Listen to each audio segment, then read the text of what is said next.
Welcome back to another episode of Light Beer, Dark Money. I'm Sean Noble. And I am Chris Clements. And you know, Sean, the country is going to hell in a handbasket. You understand that. Well, rising crime, the border's a mess, and we have somebody on our show today who thinks he can solve it. Well, that's a good thing. Yeah. Andrew Gould, who's running for state attorney general, along with a bunch of other people. It's a very crowded race. It's a lot. It's probably the most candidates for a statewide race in the mix right now, isn't it? It may be. Every race is pretty crowded, but it's a crowded field for sure. How many are there exactly? There's 6 Republican candidates. 6 Republican candidates. And how many on the D side? 1. 1. Chris Mays. The usual. So Yeah. Who I've known, she and I have known each other since we were both, she was a reporter for The Republic. I was working for John Shadegg. She went on to work for Bob Stump and then became a Democrat. Or maybe she was, I don't know. I think she was a Republican, then became a Democrat. But she's radicalized. That's too bad. Yeah. Yeah. Is she one of the George Soros minions? I would put her in that camp at this point. Yeah. Yeah. I don't know her.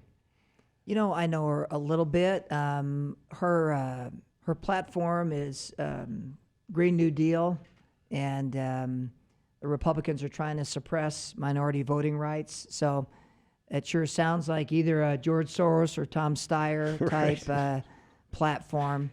Yeah, but probably the combination of both. They're both pretty much interchangeable at this point. It's a little bit puzzling what the AG's office has to do with climate change and the Green New Deal. But these days, with these prosecutors, attorney generals, they don't care. They're just going to push whatever they're going to push, no matter what the law is, no matter what the authority is of that office. I've seen it time and again. Well, and it's interesting because you raised that we just recently had a recall election of the DA in San Francisco who had run on this policy of criminal justice reform, and we're not going to put people in jail, and we're going to be, I don't know, all the things the campaign on. But the liberals in San Francisco were like, nope, this isn't working. Crime is going through the roof, and we like, a safe neighborhood. And so he got recalled in liberal San Francisco. Oh, he didn't just get recalled. He got trounced by over 60%.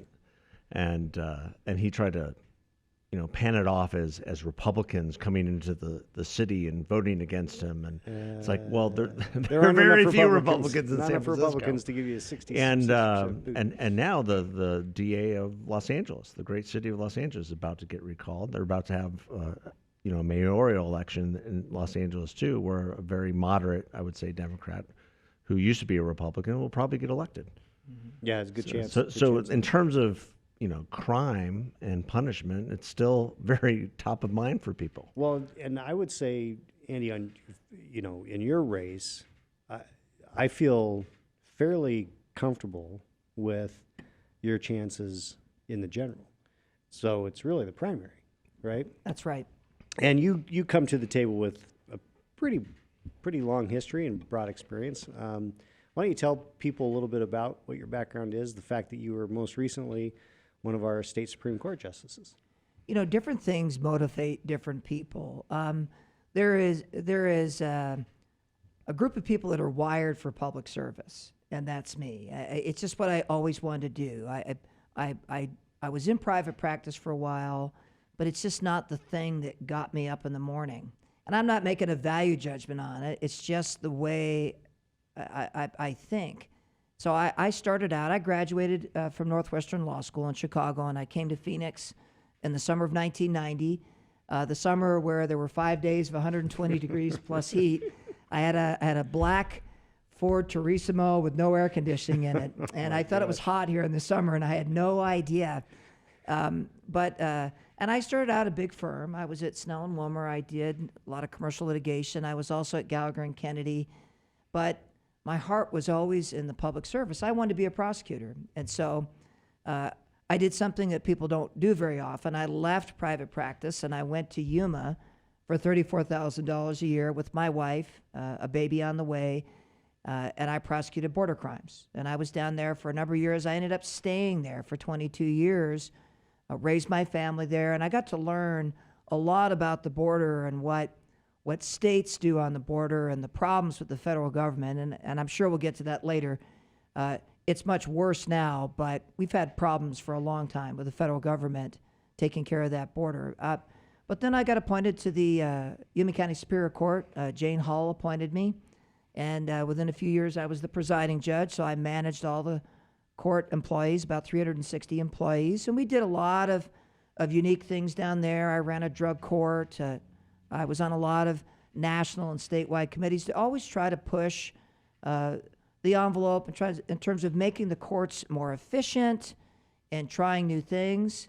And then in late 2011, Governor Brewer appointed me to the Court of Appeals, and I served there for 5 years. And then Governor Ducey appointed me to the Supreme Court in late 2016, and I retired from the court March 31st of last year. And my wife is still mad at me for making that decision. I can imagine. I can imagine. Although you gave Ducey a chance to appoint another person, and who did he appoint in your place? Kate King. And what's funny about that, Sean, is judges are this way. The first person that replaces you always think of it as your seat, and then down the road you don't care anymore. But the first person, so when they were considering who to replace me, I felt like it was my seat. And I was so glad to see Kate appointed. I have the greatest respect for her. Look, I've always been a conservative. I'm a textualist. I'm an originalist. I believe in separation of powers. I believe in federalism, the 10th Amendment. And I know Kate has that same philosophy. Whether we will write our opinions exactly the same or agree on everything, I don't expect that. But I felt better about having somebody replace me that was going to stand up for the things I believe are right in the law. Yeah. Well, that's good. What tell us a little bit about the dynamics of serving on the state Supreme Court. What is that like in the day-to-day? I mean, you guys have conferences. You figure out who's on what side. You know that's inner workings that nerds like me think about all the time. Especially right now, and when we're in the month of June, we have the big Supreme Court decisions coming down. Tell us a little bit about that experience.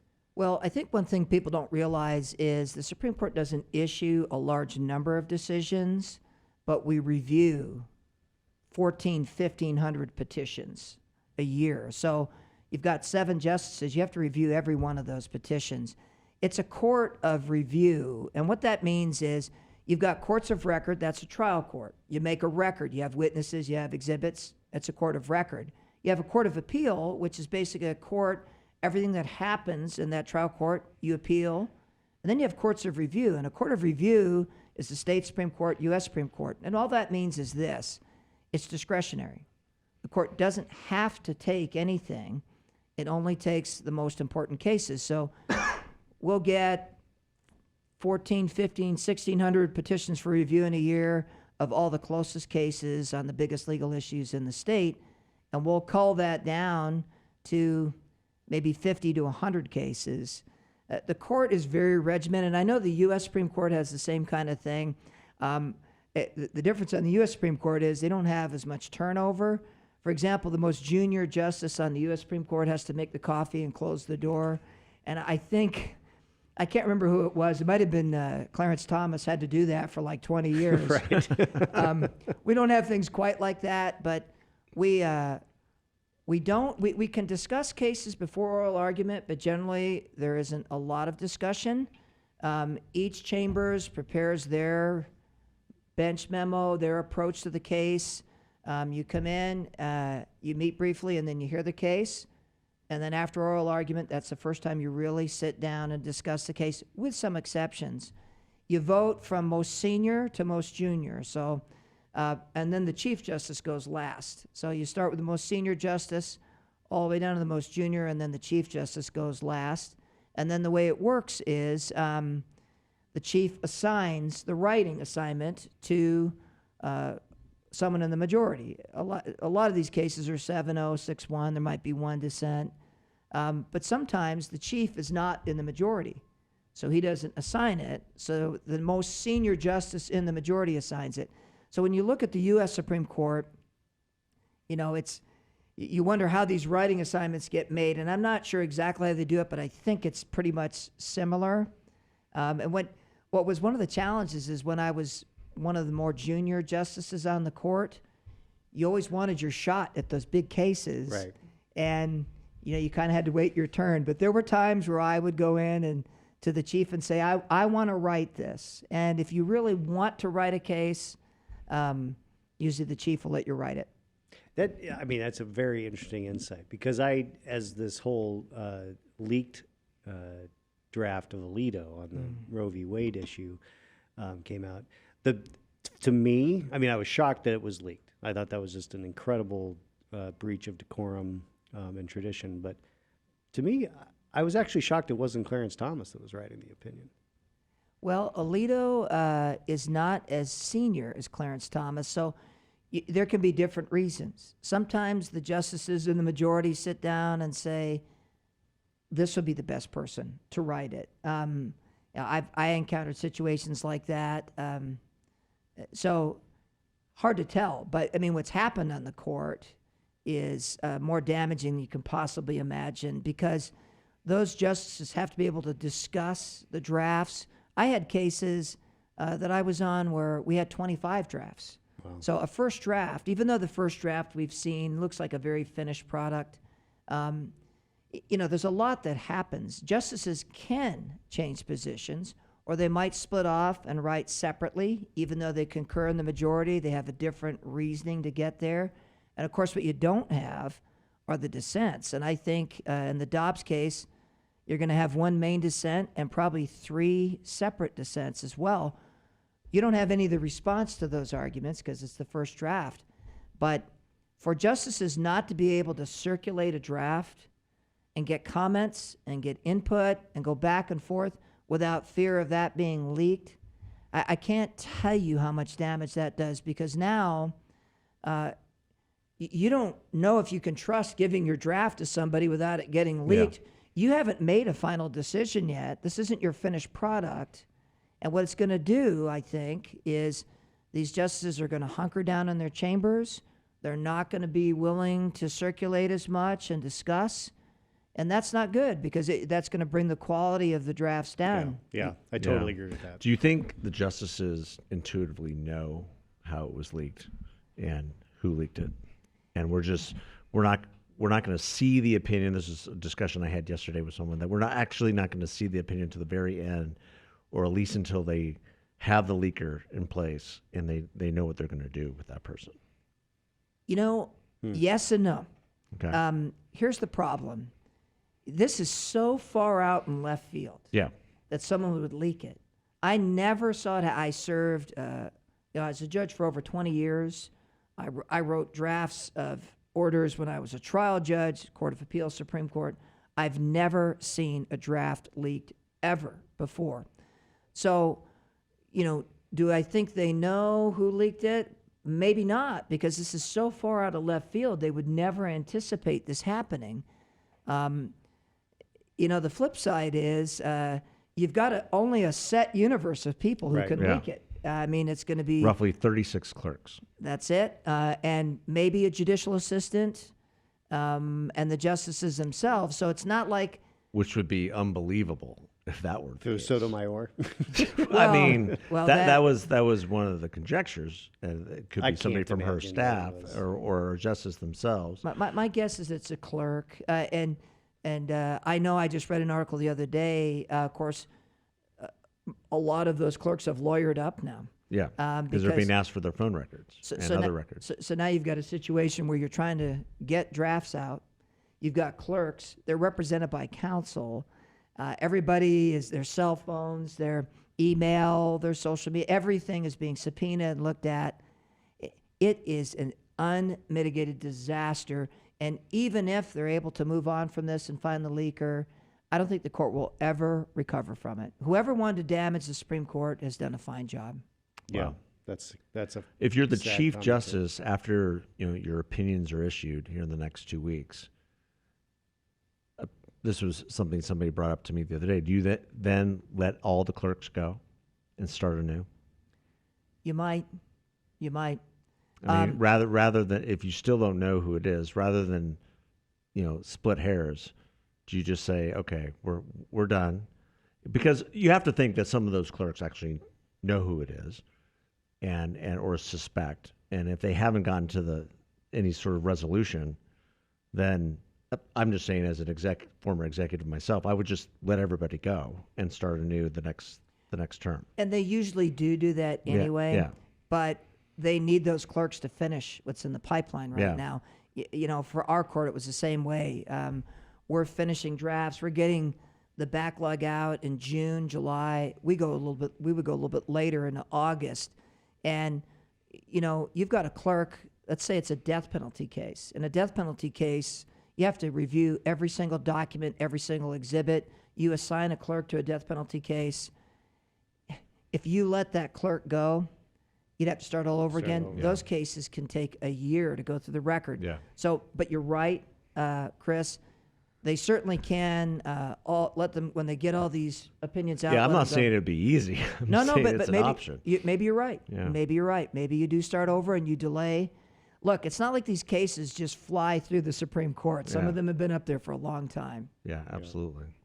Well, it's going to be a crazy couple of weeks. Yes. So what? So you've had the judge hat on. Now you're on the politician side. How do you view this Dobbs case impacting the political landscape as we move into the fall? Yeah, I don't think anybody really knows. But what's interesting is, initially we thought the impact would be really kind of charge up the left and the Democratic Party, at least elements of the Democratic Party. It did to an extent, but not as much as I thought it would. Now, maybe when the decision is actually issued, and I think it comes down to this. We've known for a long time that Roe v. Wade was a poorly written decision. Mm-hmm. And, you know, I could go through the legal analysis of the faults in it, but even Ruth Bader Ginsburg, Archibald Cox, liberal scholars have said for years, this is a flawed analysis. It's going to have to go at some point. And so we have that. And then we have this 15-week ban in the Mississippi case, Dobbs. Arizona's now passed a similar statute. And the reality is 95% of all abortions are performed before the 15th week. So what you're fighting over is the 5% after the 15th week. So that could be at play. And then I think the other thing people may recognize, I guess two things. You know, this doesn't take away the right to have an abortion, but it limits it, and it's putting it back in the hands of the states. So states are going to do what they're going to do. Which is what conservatives have argued from the very beginning, that this is a federalist issue. Yeah. It should be in the states. It was in the states before, and that's where it should remain. It's always been there. And it strikes me as that the people who have been the most vocal about why Roe v. Wade needs to stay in place come from states where there will be zero impact.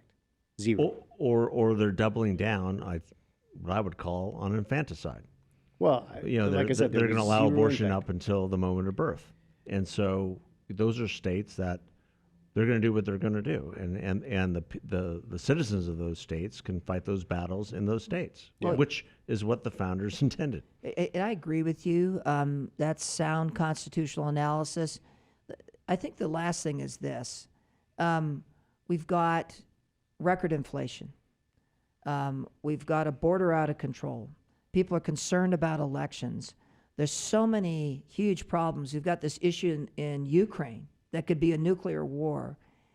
And I don't know the American people now want to fight about Roe v. Wade. There's just so many things that are existential problems, frankly. Mm-hmm. That word is overused, but I don't think it is here.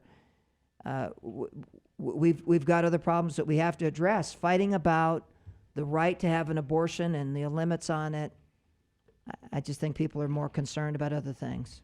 Yeah. Talk to us about what are the issues that you're focused on in your race for Attorney General, and what are the motivations as to why those are the issues?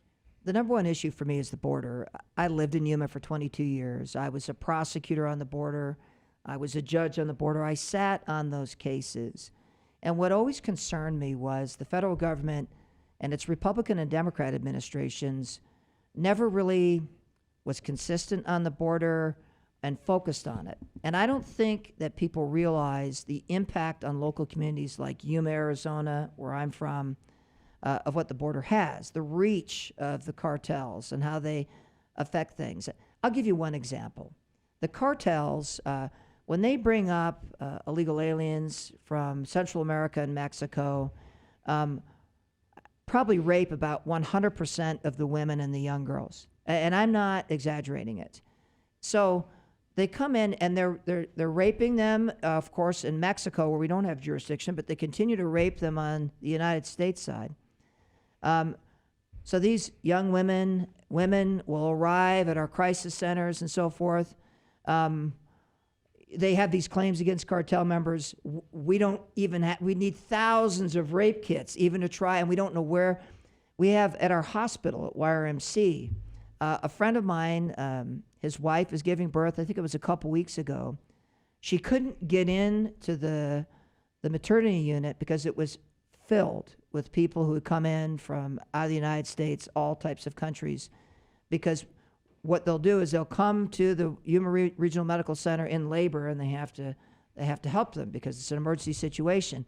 There's a million things I can tell you about that. The farmers, 90% of your lettuce crop in this entire country is grown in Yuma. These groups, these caravans are walking through, destroying, contaminating entire lettuce crops. So the border is personal to me, and I'm not satisfied at all with what the federal government has done in the past, and now they've abandoned it. Joe Biden has abandoned that border.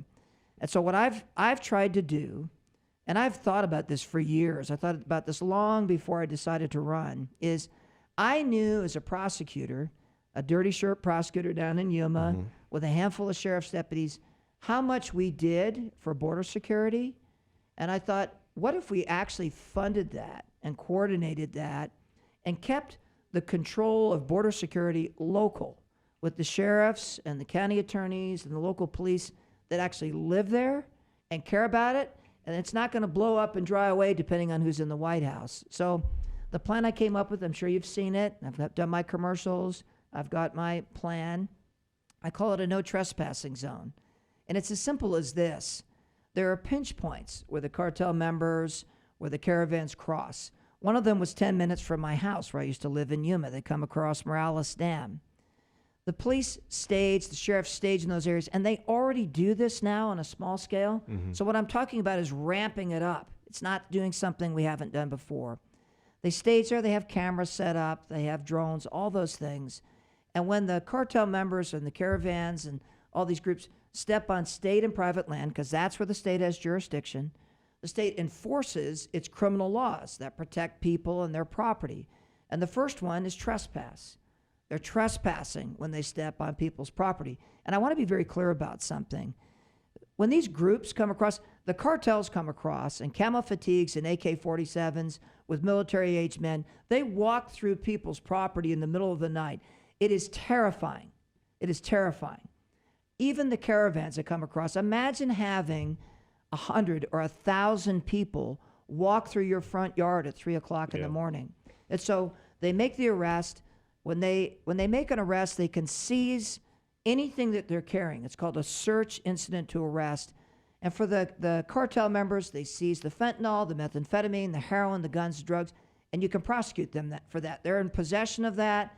There's very serious crimes. They go to prison for many, many years. And then with the illegal immigrants, illegal aliens, they have paid a cartel to cross them into the United States. People say, well, what, are you going to hold them on a trespass charge? No, we're not. We're going to charge them with associating with a criminal street gang, which is what a cartel is. We're going to charge them with associating with a criminal syndicate. We're going to charge them with the felony of criminal damage. And then we're going to offer them a plea. And the plea will be as simple as this. You can go to trial and face many, many years in prison, or you can take this plea. I'll offer you a deferred prosecution with 2 conditions. If you follow these conditions for 2 years, I'll dismiss the prosecution at the end of those 2 years. Obey all laws and voluntarily return to Mexico, or voluntarily let me put you on a plane to your country of origin. It's a carrot and a stick. We can't house 1 million people in our jails in this state, but they have an opportunity to avoid going to prison. They can go back and they can actually get the case dismissed and maybe someday come legally into the country if they follow the rules. So that's the plan. People ask me how you fund it. Right now, we are spending $99 million on a border strike force that has not made a single arrest on the border. And we spent $50 million on a state fence, which has put up a few chain link fences. For $150 million, we could put 1,000 sheriffs on the border. We could give them drones and cameras and equipment. We could have temporary housing facilities. We could do it for half that. And so I hear all the time, let's send out the National Guard. Let's fund the sheriffs that live in those communities. Everybody says, let's fund the blue. Well, let's put our money where our mouth is. Let's give them the money. They know the border. They care about it. They don't care who's in the White House. They're going to defend it. Let's fund them. If we do this, it will work. I've seen plans like this carried out for 6 months at a time by the federal government. What's going to happen, Sean, Chris, is they're going to stop coming through Arizona. And we should never let go of this. This is a state authority, state criminal law, state law enforcement. We can do this. I know how to set it up. I've talked to the sheriffs about it. I've talked to the local police. And it's something we can start the first day I'm Attorney General, and we get the funding within 6 months, we can really tamp down that border. I hear people all the time say, well, I'm going to sue the federal government and make them do their job on the border. I agree. Has that changed anything on the border? Never changed. And how many years does it take to get a case to the United States Supreme Court? People that live in these border communities need relief right now. We don't have time to wait 2 or 3 years. So that's my plan. Yeah. Solid. Why do you think there's a reluctance to designate the cartels as terrorist organizations? This is an interesting issue. Keep in mind that designating them a domestic terrorist organization is under the Patriot Act. Only the United States Attorney General or the United States Secretary of State can do that. Yes. Now, if you do that, it triggers higher penalties, funding, resources, all those things. I've heard people say, well, our legislature should designate them a domestic terrorist organization. That will do nothing. A state can't unilaterally force the federal government. A state can't unilaterally invoke the Patriot Act. So there's two things to consider here. For those that say, when I'm AG, I'm gonna designate cartels domestic terrorist organizations, that does nothing. That doesn't trigger the Patriot Act. We already have state laws. People can go to prison for life in prison as a serious drug offender. We have plenty of laws, organized crime, all those things. Why the federal government doesn't do it? Why aren't they down enforcing immigration laws? Why aren't they helping us with the child trafficking and human trafficking? Why aren't they doing with the health care crisis that we have in the border? Why are they permitting cartels to pollute and damage the environment down there? Have you guys ever been down to some of these pinch points? I have. It is unimaginable. It is filled with garbage and clothes. When people come across, when they come to the river, the first thing they do is they dump their wet clothes. You can't imagine the things you find on the ground. I was down at the border with Leon Wilmot, the sheriff, 2 weeks ago. On the ground was a copy of George Orwell's 1984 in Russian. So who do you think is coming across here? The idea that this is some benign movement of people who want to come over and help pick lettuce in the lettuce fields in Yuma, not so. All over the world. Yeah. Yeah, you're seeing that right now with how many people they're picking up at the border, thousands and thousands a day. Well, and if I get sent videos all the time as they come across, they'll shut out the country they're coming from. Nicaragua, Honduras. I mean, it is so bold and blatant. Cuba, and the Middle East and Russia. I mean, it's all points in between. We have no operational control of that border. None. But we have a border czar. Yeah. Well, she's on TV quite a bit. Wait, but she's never been to the border. Oh, Kamala. Yeah. Well, Kamala. You know what? Kamala, come on down. I'll show you around with Leon Wilmot. You need to see what's going on down there. I can tell you this, Kamala, it gets a lot hotter the closer you get down to that border. Yeah. Yeah, no question. Wow. That I think people that it seems to me that immigration remains the biggest issue with Republican primary voters, but even we're starting to see it creep up, even more so with independent voters and even some Democrat voters. Obviously, inflation is going to be the driver in the general, but I think the more that people talk about the border, they see the lack of leadership that Biden has demonstrated. I mean, it's never been worse, has it? It's never been. We've never seen anything like this. And I mean, the human cost. You know the statistics. The fentanyl has killed 100,000 people. Those are young people. That's pouring across the border. And not to mention the heroin and the methamphetamine, the human trafficking, the child trafficking. Arizona's #1 in child abductions. What a thing to be known for. And what do? They take these young men, young women, and they just traffic them. They'll bring up buses of cartel members and just exploit these young people. You can sell a drug once. You could sell a human being 1,000 times. They abduct people from the reservations. Yeah. We don't even know how many they've abducted for the reservations. The cartels have deep roots in the reservations to control them. One of the things they do is they marry into the tribal leadership so they can control it. Is that okay? Is that okay that we have Lord knows how many of thousands of young men and women disappearing from our reservations, sold into sex slavery, not to mention thousands of young people, and they're profiting off it. They're profiting off of illegal immigration. They charge $7,000, $8,000, $15,000 a head. And people ask me, how does somebody from Guatemala come up with $10,000 to pay a coyote? Well, there's a number of ways they can, but I'll tell you one way. They collude with these employers, not just in Arizona, but all over the country. And those employers keep them in slavery for the rest of their lives because they can never pay it off. We need to go after those employers. They are accomplices of that criminal organization. They don't get a free ride. But by employers, I mean, be more specific. What do you mean? Well, I mean businesses. A lot of these factories, they hire the whole gamut. Construction, landscaping, they hire. Now, let me be very clear. Not every employer does that. I'm not besmirching an entire industry, but there are those. And the reason I'm asking is that a lot of people think, the whole case against the Chamber of Commerce is kind of behind the border issue. But there's some truth to that.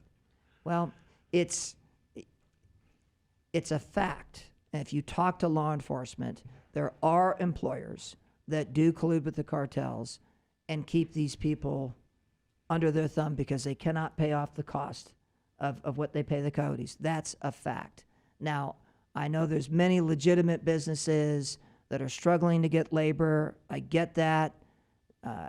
That's a different category, perhaps, but this is a problem, and it's got to be addressed. And that's something, because it's all over the country, as AG, you have to be able to coordinate with other attorney generals in other states. That's an important thing. We've seen that, the rise of that, the Republican Attorney Generals Association, very effective. You can be very strategic, but it's important to keep that network together. So number one for you is the border if you're elected. What's number two? I mean, the border's big enough. Yeah, I was going to say, is there a number two? I mean, what's number two? Undoubtedly election integrity. I think at night, what scares me the most about running for this office? It's not winning or losing. It really isn't. It's not doing the things that I'm promising I'm going to do.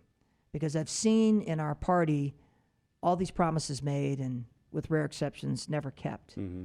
And so when I look at these big issues, the thing that drives me is not just getting elected, telling you my plan, but doing it.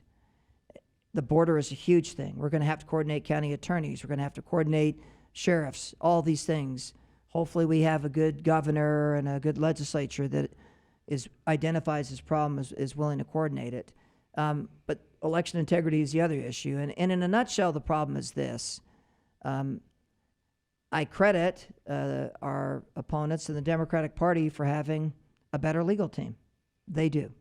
We have some good lawyers, but across the board, they've got fantastic legal teams that are strategic. They have a lot of resources. So they not only think about this election, they're 2 or 3 steps ahead of us. And what I saw in this last election was pretty much every single legal team for Donald Trump lose again and again and again. And at some point, if I was a lawyer in private practice and I lost every case, you might say, I'm not going to hire you anymore. So we need to step up our game. And so here's my plan. I have a plan of a rapid response election integrity unit. Now, right now, there is an election integrity unit. It's only one lawyer, one investigator. They might add another lawyer in here or there. That's not going to cut it. We need a full unit. Most of the units at the AG's office are 8 to 10 attorneys. That's what we need, with 7 or 8, maybe 10 investigators. An office that has the resources to go statewide and handle ballot harvesting, irregularities with petition signatures, all those things. But also it has to have the capability to act quickly. Oftentimes I hear people, they're upset that the Trump legal teams lost the challenges in the 2020 election. If I were to design the worst strategy possible, it would be this: do very little during the campaign, and then when it's all over and the votes are all counted, then challenge the election. Yeah. Bad idea. Yeah, we have said that on this program, that so much of what has happened, or what was happening, should have been adjudicated back in May, June, July of 2020. Even before that, Chris. Yeah. First of all, before the election cycle starts, you need to anticipate what's going to happen. I can tell you what the left is trying to do in this country. It's a long-term plan, is remove all ballot restrictions so that it will be like California, where you simply go in and register that day and vote, and you don't have to prove anything about who you are. So that's the direction. So knowing that, you have to figure out where the likely legal attacks are going to come and where you need to put up your defenses. But you need to be strategic before the election cycle, and then January, February, March, April, all the way through. And you have to act quickly. If you see an irregularity in Yuma in early January, you've got to have a team that knows how to go to court, get an injunction, and stop it. And you have to be doing that all throughout the cycle, so that by the time election day comes around, you've been all over the state. Sure. You've been in court frequently, every problem. It would not have happened on my watch. I'm telling you that right now. Yeah, it was a complete failure on this. They just let so many things go. And I don't know whether it was lack of knowledge or arrogance or I don't know. But I think a little bit of both. Yeah, to be honest with you. But it's even taking a state like Pennsylvania, where it was obvious what the left was doing. It was obvious what they were trying to do in terms of changing the way you vote in Pennsylvania, and yet after the election, they were screaming about it. And my take on that immediately was, you saw what the judges were doing in July, and you did nothing. I think, and Andy, you might know this as well, but one of the challenges on ours, and you talk about the legal teams on the left, they're very good. There's also a willingness to pay. Yeah. We for whatever reason, Republicans and Republican donors really hate paying for legal stuff. Yeah. And it's crazy to me that I don't know how much was spent in Pennsylvania between the Senate race and the presidential race, but it was hundreds of millions, and they could have set aside something to do the legal work way ahead of time, which would have saved a ton of effort. You are so right about this. And I've always been honest, and I got to tell it like it is. In many ways, the Republican Party is stuck in a 1950s model of volunteer lawyers, and that goes across the board. With the Democrats, they will pay. They will pay for the best IT people, but they pay their lawyers. And I know people don't like it, but that's the reality of it. And so if you want to try to match up with volunteers or trying to get lawyers for cheap, you're going to get beat. Yeah. But if you're willing to step up like they have, they prioritized it. And like so many things in this country, they're won or lost in the courts. If you pay for a lawyer, you have a good lawyer, your chances increase. And I'll just say this.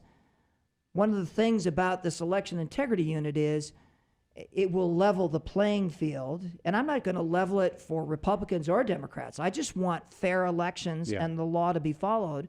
But it will ensure that and offset this disparity right now. But what we need to do is also train these good young lawyers on election law, because it is a specialty, and they're not going to stay in the AG's office working for me forever. You want them to go out into private practice and build a deep bench. But Sean, you are exactly right. We have to be willing to pay for these lawyers. I'm sorry, but it's a reality. You don't need to apologize. We just need to do it. I mean, and you talk about the bench. I mean, we've got some great elections attorneys in town, but we don't have enough. We do not have anywhere near enough, certainly not compared to our opponents. Right. They've got great legal teams. I give them credit. Look, you can complain about something, but why aren't you doing what they're doing if it's successful? And right now, it is, in many instances, with a few exceptions, it's a mismatch. Yeah. Well, one of these very good Democrat attorneys.